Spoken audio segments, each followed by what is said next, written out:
O Supremo Tribunal Federal concluiu o julgamento que decidiu estender o alcance do foro especial, ou seja, o STF estendeu a competência para julgar crimes de políticos acusados com prerrogativa mesmo depois de renúncia ou perda de mandato.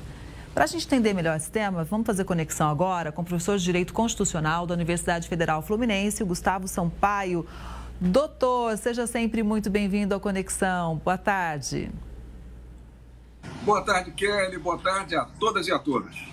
Doutor, a gente pode dizer que o Supremo está voltando atrás de uma decisão anterior, hein? É exatamente isso, Kelly. Você falou muito bem. O Supremo Tribunal Federal, lá nos anos 90, ele editou uma súmula. Súmula é aquele resumo de entendimento da Corte sobre um determinado ponto. E essa súmula, aquela 394, dizia exatamente que se o crime era praticado durante o mandato, cargo ou função, que a competência por prerrogativa de função do Supremo Tribunal Federal se estenderia no tempo.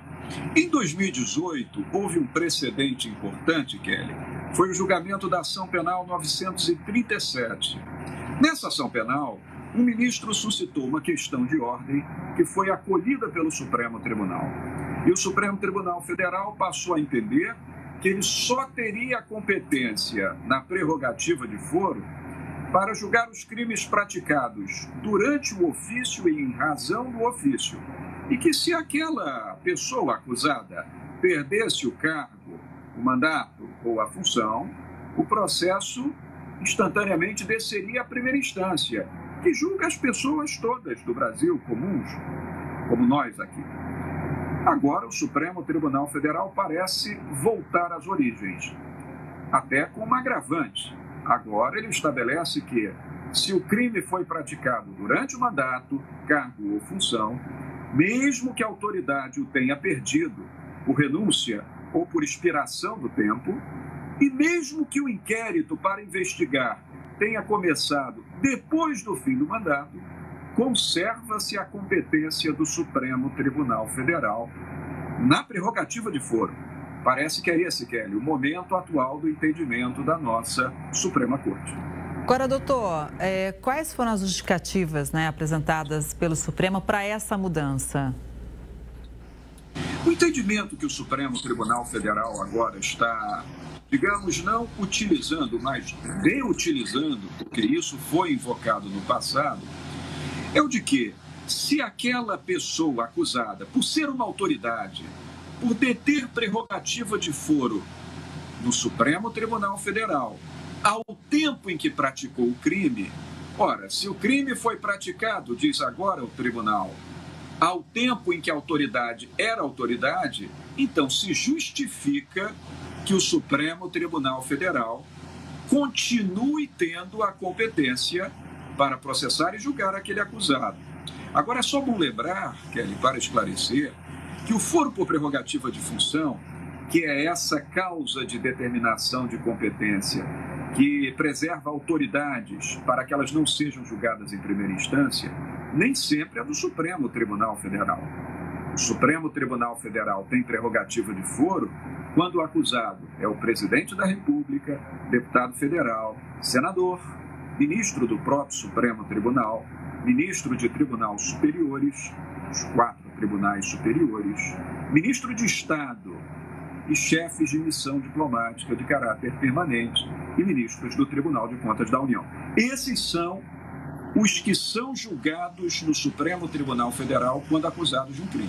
E a partir de agora, quem quer que esteja nessa condição, mesmo que perca a função, o mandato ou a condição de autoridade, continuará sendo julgado pelo crime no Supremo Tribunal Federal. Doutor, eu gostaria da sua opinião também sobre algumas análises que eu li um pouco mais cedo, de que talvez seria uma tentativa também de impedir a pressão em instâncias de primeira instância, instâncias inferiores em relação ao Supremo. Qual que é a sua análise sobre isso? Essa, Kelly, é uma boa questão que você formula também. Essa é a finalidade de ser do foro por prerrogativa de função, sabe? O foro por prerrogativa de função, ao contrário do que muitos dizem, não é um foro privilegiado.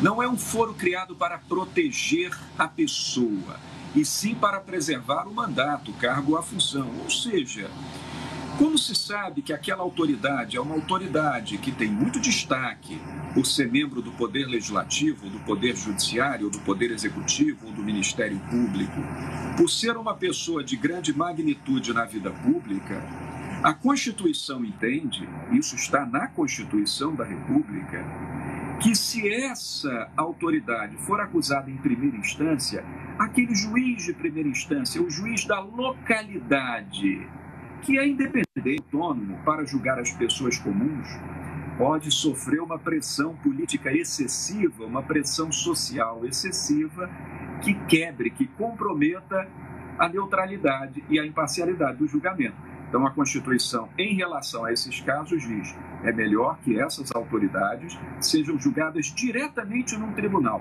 É o que chamamos, Kelly, de ações penais originárias. Aquelas ações penais que não começam na primeira instância, elas começam diretamente no tribunal.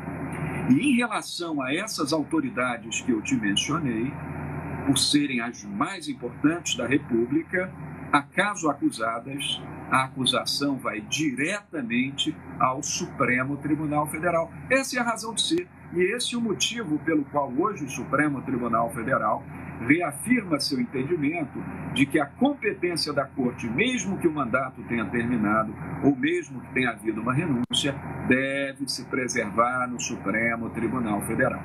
É uma volta atrás que o Supremo toma agora, é uma supressão do entendimento que ele firmou lá em 2018 e, de certa maneira, uma retomada do entendimento anterior da Suprema Corte. O que significa dizer que eventuais integrantes do governo do ex-presidente Bolsonaro, que não sejam mais governantes, como não são, poderão ser julgados pelo Supremo Tribunal Federal. Agora, é interessante a gente observar essa mudança, ou seja, nem tudo é eterno, né? Inclusive, o entendimento do Supremo. Ah, Kelly, nem tudo é eterno, essa é uma máxima da vida, e se tratando de Supremo Tribunal Federal, mais ainda, viu?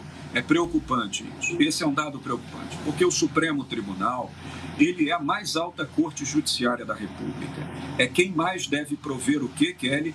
Estabilidade jurisprudencial, não é? Estabilidade dos seus entendimentos, para que haja confiança nessa estabilidade. A partir do momento em que o Supremo Tribunal Federal, e aqui com todo respeito vai uma crítica, quando ele inicia uma alternância muito rápida das suas posições, ele pode entrar em crise de confiança em relação ao seu papel fundamental, que é estabelecer a segurança, a estabilidade. Então, idas e vindas da jurisprudência num curto espaço de tempo, Kelly, isso pode não ser um sinal muito bom para a credibilidade da mais alta corte da República. Doutor, sempre é muito importante para a gente te ouvir, para entender melhor esses temas que são complexos, né, para quem não acompanha o direito. Então, muito obrigada, professor, pela análise. Uma boa tarde, até a próxima. Eu que agradeço, Kelly. Sempre satisfação vir aqui ao jornal. Bom trabalho para vocês todos. Obrigada igualmente, professor.